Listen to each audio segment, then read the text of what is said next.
নমস্কার, সকলকে স্বাগত জানাই নতুন একটা ভিডিওতে। আশা করছি সকলে খুব ভালো আছেন, সুস্থ আছেন। আজকে আমাদের পুকুরে মাছ ধরা হচ্ছে, আর মাছ ধরা হচ্ছে ঘরের জন্য কিন্তু নয়, বিক্রি করার জন্য। এই যে জেলে এসে গেছে বেশ সকাল সকাল, অনেক মাছ ধরাও হয়ে গেছে। এখন আমি এলাম ঘরের কাজ বাজ সেরে মাছ ধরা দেখতে আর আপনাদেরকে দেখাতে। তো এই যে জেলে নেমেছে, জাল ফেলছে, অনেক মাছ ধরে ফেলেছে। এই যে দাদাটা জেলে নিয়ে এসেছে, এর হাতে একটা বস্তা আছে, আর ওই বস্তাতে এক বস্তা ভর্তি মাছ আছে। দেখাবো ছবি আপনাদের। দুম এটা দুম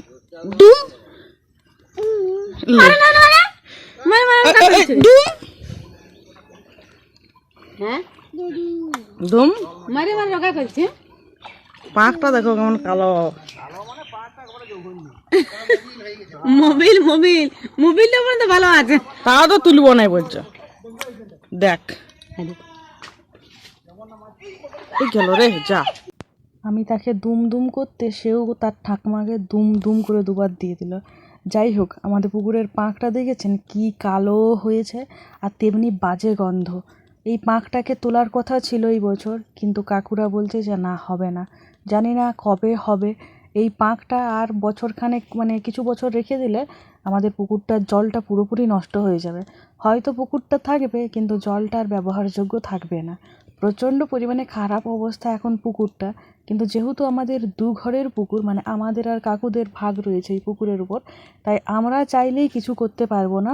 আমাদের সাথে কাকুদেরকেও যোগ হতে হবে, তবে গিয়েই কিছু কাজ হবে, মানে পুকুর সংস্করণ বা পরিষ্কার করা সেরকম কিছু আর কি। পাঁক অনেকটা হয়ে গেছে, এ তো আপনারা বছর দুয়েক আগেই দেখেছেন, যখন আমাদের ভাগের পুকুরটা শুকনো করা হয়েছিল, তখন প্রায় এক মানুষ মতো পাঁক ছিল। তখনই তোলার কথা, কিন্তু কাকু বলল যে এখন হবে না, পরের বার যখন শুকনো হবে তখন হবে। এবার শুকনো হবে কি না জানি না, তবে কাকু বলছে যে না, এবারও আর হবে না পুকুরটা শুকনো করা। তো যাই হোক, কি আর করা যায়, যখন হবে হবে, আর না হলে পুকুরটা নষ্ট হবে, কিচ্ছু করার নেই। আসলে আমাদের ভাগের ডোবা, তো নিজস্ব ডোবা হলে নিজেরা যখন ইচ্ছা যা ইচ্ছা করতে পারতাম, কিন্তু ভাগের জিনিসের মহা সমস্যা। চাইলেই আপনি কিছু করতে পারবেন না, আবার না চাইলেও আপনাকে অনেক সময় অনেক কিছু করতে হবে। যাই হোক, এই যে মাছ তো ধরা হচ্ছে, আপনাদের দেখাবো যে কতগুলো কি মাছ ধরা হয়েছে। ওই যে দাদার হাতে বস্তাটা রয়েছে না, ওই বস্তাতে কিন্তু প্রচুর মাছ রয়েছে, আর অনেক বড় বড় সাইজের মাছ রয়েছে। আর এখন মাছ ধরা প্রায় হয়েই এসেছে, কারণ 8টা সাড়ে 8টা মতো বাজতে যায়। এখন তো মাছগুলো ধরে বাজারে বিক্রি করতে বসতে হবে। যদিও এই দাদা বাজারে বিক্রি করতে যায় না, নিজের ঘরের সামনে বিক্রি করে, যা বিক্রি হয় হয়, তারপরে পুরো গ্রাম ঘুরে ঘুরে বিক্রি করে, তাতে সব মাছ বিক্রি হয়ে যায়। তো বিভিন্ন ডোবার থেকে একদম টাটকা টাটকা মাছ ধরে বিক্রি করে। আজকে আমাদের ডোবার মাছগুলো ধরা হয়েছে। আর এ তো বললামই যে কাকুদের ভাগে এখন ডোবা, তো কাকুরা মাছগুলো ধরাচ্ছে।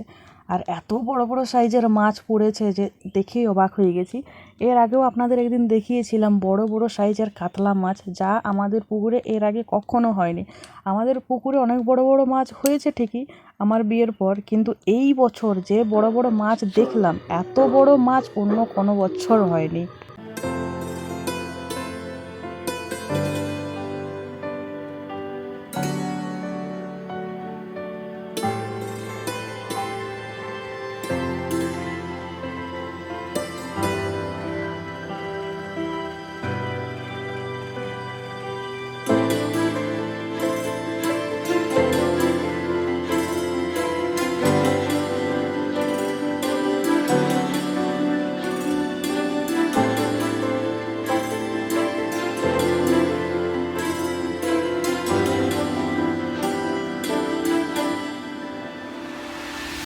এখন পুকুরে মোটামুটি 2জন জেলে নেমে পড়েছে।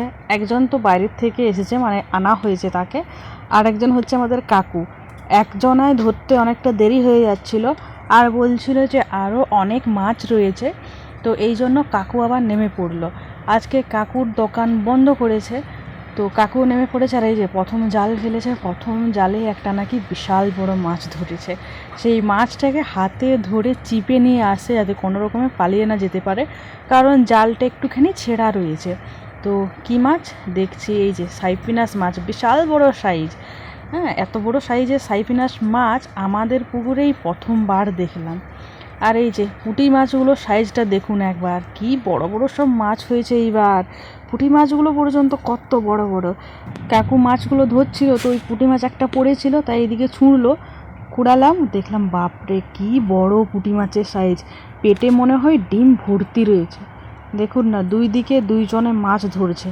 এইবার মাছ তুই কোথায় পালাবি, আর যাওয়ার কোথাও জায়গা নেই।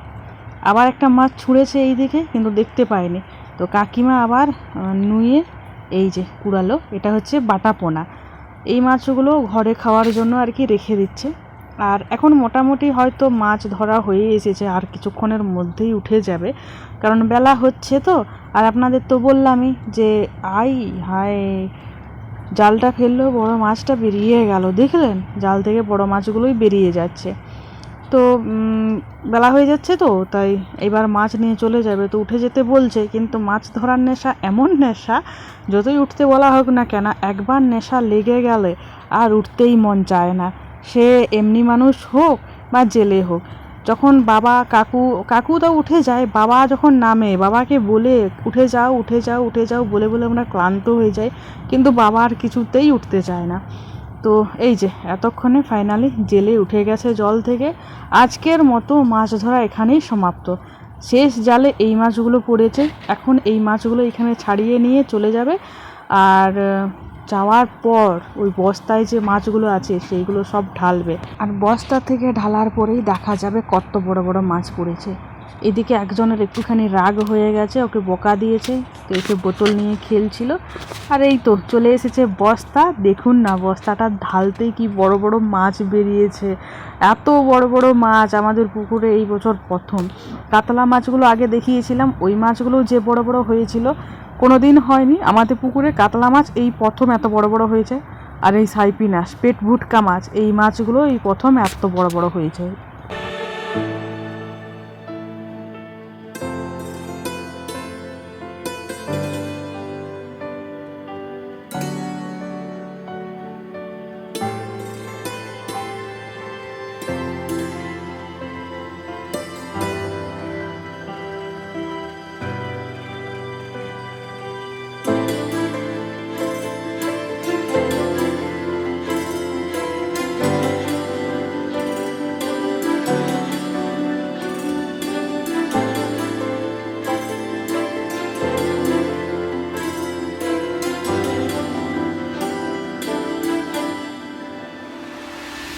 বেলা অনেক হয়ে গেছে, তাই জন্য একটু তাড়াহুড়ো করে মাছগুলো ওজন করছে।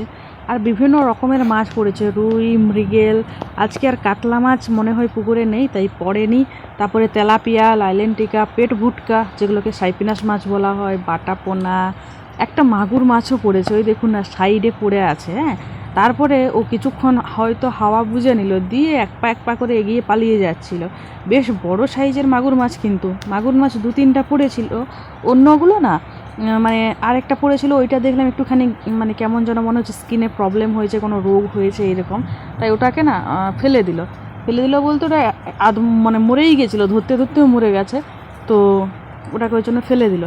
আর আমাদের পটকুর অবস্থা দেখুন, এত মাছের নেশা, জীবনে কাকে দেখেনি যায়নি তাকে ধরে দাঁড়িয়ে আছে মাছগুলো দেখার জন্য। দেখুন ওইখান থেকে ওকে কোনো রকমে সরানো যাচ্ছে না, আর মাঝে মধ্যে হাত পেতে দে দে করে চিৎকার করছে। আর ওই দেখুন মাগুর মাছ নেচে নেচে নেচে নেচে পালিয়ে যাচ্ছে। মাগুর মাছকে ধরাও তো এত সোজা নয়, একবার হুল ফুটিয়ে দিলে ওরে বাপরে বলে মানে কাঁদতে শুরু করে দিতে হবে। আর এই দেখুন এই পেট ভুটকা সাইপিনাস মাছগুলোকে এক হাতে তোলা যাচ্ছে না, কি বড় বড়, পেটে মনে হয় ডিম ভর্তি আছে। আর এর ডিমের এত স্বাদ যে কি বলবো। মানে আমার মনে হয় সমস্ত মাছের থেকে এই পেট ভুটকা বা সাইপিনাস মাছের ডিমের সব থেকে বেশি স্বাদ। এত ভালো লাগে এর ডিমটা, কিন্তু এই মাছটা সেরকম একটা স্বাদ নেই। তবে অনেকেই মাছটা পছন্দ করে, ডিমটা পছন্দ করে না, আসলে যার যা পছন্দ এই আর কি। আমাদের তো মাছটা একেবারেই ভালো লাগে না, কিন্তু ডিমটা খুবই ভালো লাগে। আর এর পেটে একটা চর্বি থাকে, ওই চর্বিটা খেতেও অসাধারণ লাগে। আর জানেন তো, আমি এখন ভয়েস বসাচ্ছি আর বাইরে প্রচুর বৃষ্টি পড়েছে, চারিদিকে এত চিৎকার চেঁচামেচি, ভয়েসটা ঠিকঠাক বসাতেই পারছি না। তো এই বৃষ্টি পড়ছে, এখন একদম চুপচাপ, শুধু বৃষ্টির আওয়াজ হচ্ছে, তাই ভাবলাম এখনই ভয়েসটা বসিয়ে ফেলি। আর আমাদের পটকুকে সরতে বলছে ওখান থেকে, ও না কিছুতেই সরবে না। বড় বড় মাছগুলো দেখে আবার বলছে ওই মাছগুলোকে দাও। তো ওই মাছগুলো দেয়নি। আর এই যে মাগুর মাছটা দেখুন কি বড় সাইজের হয়েছে, কোনো রকমে অনেক বুদ্ধি খাটিয়ে ওকে এই গামলির মধ্যে তোলা হয়েছে। এবার ওকে একটুখানি জল দেওয়া হবে। মাগুর মাছ সহজে মরে না, তাও শুকনো গামলিতে রাখলে হয়তো পালিয়ে যাবে। তাই এই দেখুন এর আবার সাহসটা দেখুন, হাত দিয়ে করছে। আর যেই ওকে ভয় দেখিয়ে দিয়েছি দেখুন এসে একেবারে জড়ো হয়ে গেছে। আর জানেন তো এই মাগুর মাছটা রেখে দেওয়া হয়েছিল আগামীকাল, মানে যেদিন ধরা হয়েছে তার পরের দিন সকালে দেখছে মাগুর মাছ নেই, মাগুর মাছ খাওয়া হয়ে গেছে। সকালে না, সেই দিনই সন্ধ্যাবেলায় হয়তো পালিয়েছে, কখনটা একবার কাকু দেখে বলছে মাগুর মাছ চলে গেছে, নেই। আর এই দেখুন পুঁটি মাছগুলো এক একটা কত বড় সাইজের হয়েছে। এই দিন আবার বাঁধাকপি রান্না করছিলাম। এইটা ছিল হচ্ছে একটা নারকলি বাঁধাকপি। বাবা এনেই আমাকে বলছে, মানে বাজার থেকে এনেই বলছে যে আজকে বাঁধাকপিটা অন্যরকম নিয়ে এসেছি, নারকলি বাঁধাকপি। তো এই বাঁধাকপিটা দেখতে নারকেলের মতো আর অনেকটা শক্ত হয়, মানে একদম পুরো ভরাট থাকে বাঁধাকপিটা। তবে টেস্ট কিন্তু একই রকম বলে আমার মনে হলো, সেরকম কিছু আলাদা টেস্ট রয়েছে বলে আমার তো মনে হলো না। কিন্তু দেখতে বেশ সুন্দর আর ভরাট, তবে একটুখানি মিষ্টি মিষ্টি, বেশ ভালো লাগলো আর কি। আর এটা পাতাসহ নিয়ে এসেছে, পাতাগুলো ভাজবো আর বাঁধাকপির ঘন্ট করব মাছের মাথা দিয়ে। অনেক দিন হলো মাছের মাথা দিয়ে বাঁধাকপির ঘন্ট খাওয়া হয়নি। আজকে মাছের মাথা দিয়ে বাঁধাকপির ঘন্ট রান্না করা হবে, ওই জন্য মাছের মাথাটাকে দু টুকরো করে ফেলা হয়েছে। আর কাকিমারা দিয়েছিল একটা রুই মাছ, সেই রুই মাছগুলোকে বাবা আবার ছোটো ছোটো পিস করে অনেকগুলো পিস করে দিয়েছে। তার জন্য বাবার সাথে মায়ের একটুখানি কথা কাটাকাটি হয়ে গেল যে একটু বড় বড় পিস করতে পারতে, বাড়িতে তো বেশি লোক নেই, এতগুলো পিস করার তো কোনো দরকার থাকেনি। আসলে বাবা ভেবেছে দুদিন রান্না হবে, কিন্তু আগামীকাল আমাদের নিরামিষ, তো মাছ তো খাওয়া চলবে না, সেটা আর বাবার মনে নেই। এখন মাছগুলো আমি ভেজে নিচ্ছি, সব মাছগুলো রান্না করব, দুবেলার করে নেব ভাবছি। তো আজকের ভিডিও এই পর্যন্তই রাখলাম। আজকের এই ভিডিওটা কেমন লাগলো অবশ্যই কমেন্টে জানাবেন। ভিডিওটা ভালো লেগে থাকলে একটা লাইক করবেন, আর আমার ভিডিও দেখতে ভালো লাগলে চ্যানেলটা সাবস্ক্রাইব করবেন।